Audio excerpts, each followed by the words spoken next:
Assalamualaikum warahmatullahi wabarakatuh. Perkenalkan, nama saya Dina Torik, NIM 18 19 10 50 10 40. Kali ini saya akan mempresentasikan tentang program Kampus Merdeka Belajar dan kaitannya dengan IP atau IPS.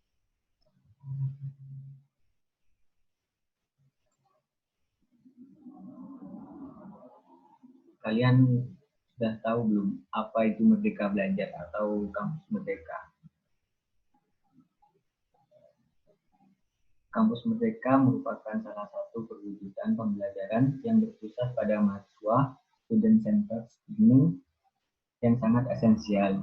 Pembelajaran dalam kampus Merdeka memberikan tantangan dan kesempatan untuk mengembangkan inovasi, kreativitas, kapasitas, kepribadian, dan kebutuhan mahasiswa, serta mengembangkan kemandirian dalam mencari dan menemukan pengetahuan melalui kenyataan dan dinamika lapangan seperti persyaratan kemampuan, permasalahan real, interaksi sosial, kolaborasi, manajemen diri, tuntutan kinerja, target dan pencapaiannya.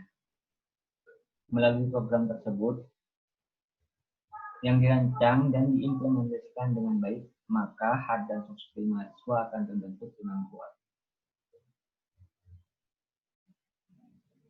Apa saja sih program Merdeka Belajar? Yang pertama, menyiapkan mahasiswa menghadapi perubahan sosial, budaya, dunia kerja, dan kemajuan teknologi.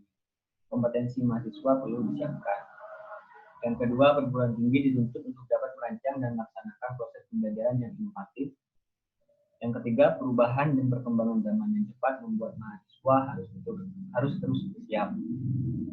Yang keempat, kampus Merdeka merupakan wujud pembelajaran yang otonom dan fleksibel sehingga kita kultur belajar yang inovatif, tidak mengekang dan sesuai dengan kebutuhan mahasiswa.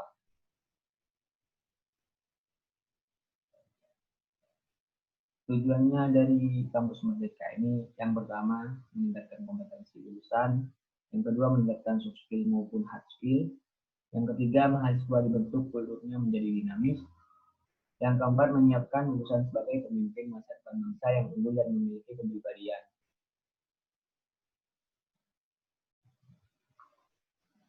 Manfaat kampus Merdeka sendiri diharapkan dapat memberikan pengalaman kontekstual, lapangan yang meningkatkan kompetensi mahasiswa secara utuh, siap kerja atau menciptakan lapangan kerja baru.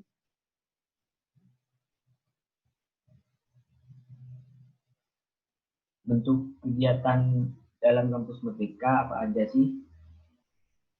Sesuai dengan Permendikbud No. 3 tahun 2010, pasal 15 ayat 1, yang pertama pertukaran belajar, yang kedua magang atau pergi kerja, yang ketiga asistensi mengajar di satuan pendidikan, yang keempat penelitian atau riset, yang kelima proyek kewirausahaan, yang keenam studi atau proyek independen, yang ketujuh membangun desa atau KKN tematik.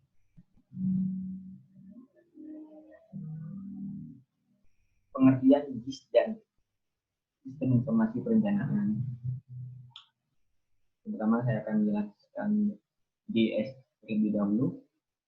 GIS merupakan suatu komponen yang terdiri dari perangkat keras, perangkat lunak, data geografis, dan sumber daya alam yang bekerja sebagai secara efektif untuk memasukkan, menyimpan dan mengelola dan menganalisa data dalam suatu informasi berbasis geografis.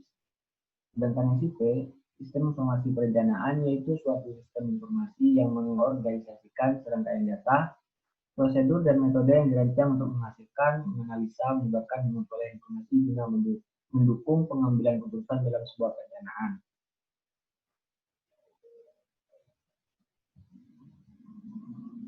Program Merdeka Belajar yang berkaitan dengan SIP dan GIS, yaitu membangun desa KKN tematik. KKN atau kuliah kerja nyata tematik merupakan suatu bentuk pendidikan potensi dan menangani masalah sehingga dengan cara memberikan pengalaman belajar kepada mahasiswa untuk hidup di tengah masyarakat di luar kampus, yang secara langsung bersama-sama masyarakat mengidentifikasi diharapkan mampu mengembangkan potensi desa atau daerah dan meramu solusi untuk masalah yang ada di desa, mengelola dan menganalisa data dalam suatu informasi berbasis geografis. Sejauh ini, perguruan tinggi sudah menjalankan program KKNT. Hanya saja SKS-nya bisa atau dapat diakui dengan program Kampus Merdeka yang pengakuan kreditnya setara 6-12 bulan atau 20-20 SKS. Dengan pelaksanaannya berdasarkan beberapa model. Tujuan dari program membangun desa atau KKNT ini, pelaksanaan KKNT dilakukan untuk mendukung kerjasama bersama Kementerian Desa, PDDT, serta kementerian atau stakeholder lainnya. Pemerintah melalui Kementerian Desa, PDDT, menyalurkan dana desa 1 miliar per desa kepada sejumlah 74.957 desa di Indonesia.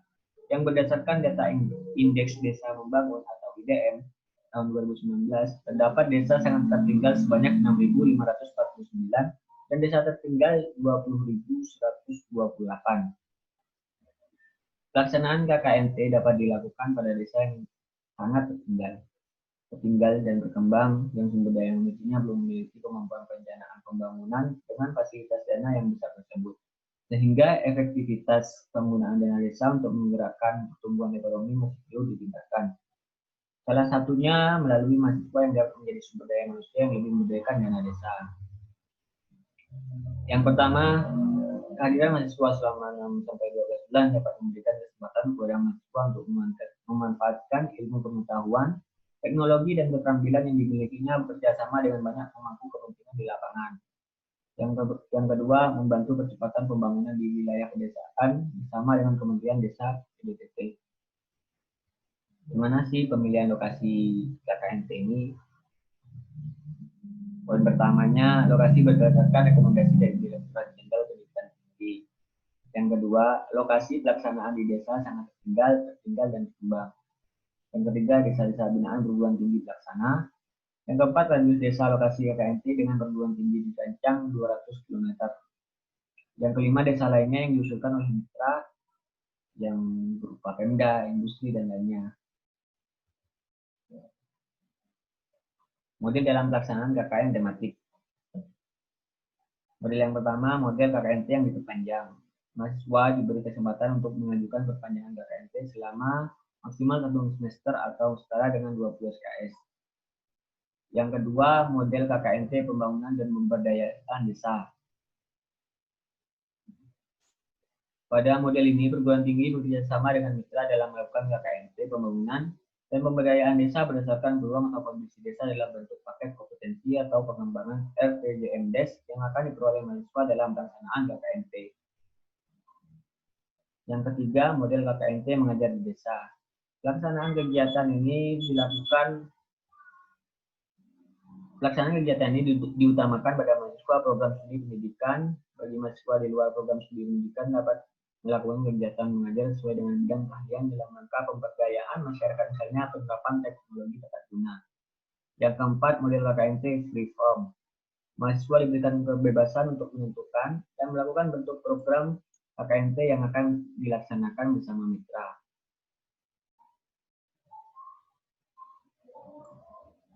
Apa sih keterkaitan SP dan JIS terhadap KKN tematik? Yang pertama, dapat memetakan potensi dan masalah desa. Yang kedua, memetakan desa berbasis JIS untuk desa pintar. Yang ketiga, mengintegrasikan JIS dalam pembuatan RPJM desa dan PKP desa.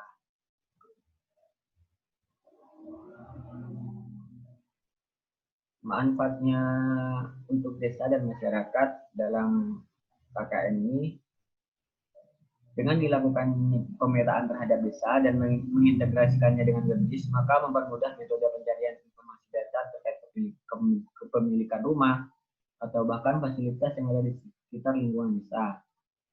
Perangkat desa hanya membutuhkan waktu yang sangat cepat untuk mencari data yang lebih dibutuhkan, dan setelah itu penyimpanan database lebih aman.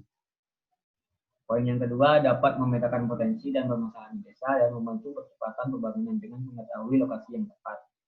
Poin yang ketiga, dapat membantu perubahan dan perbaikan tata kelola desa. Apa sih manfaat untuk mahasiswa atau akademik? Poin yang utama, manfaatnya mampu mengaplikasikan pembelajaran saat di kampus maupun teori-teori yang berkaitan dengan perencanaan kawasan pedesaan. Poin yang kedua, Jika terjun ke masyarakat sudah mengetahui bentuk sosiologi, kultur masyarakat sehingga sudah terbiasa nantinya. Yang ketiga, manfaatnya dapat berguna bagi masyarakat dan sebagai pelengkap di dalam perguruan tinggi untuk kembali ke masyarakat. Kita mendapatkan pengalaman untuk belajar dan bermusyawarah untuk memecahkan masalah dan mencari solusi untuk desa yang lebih baik. Yang presentasi dari saya. Jika ada salah kata, mohon maaf. Terima kasih. Assalamualaikum warahmatullahi wabarakatuh.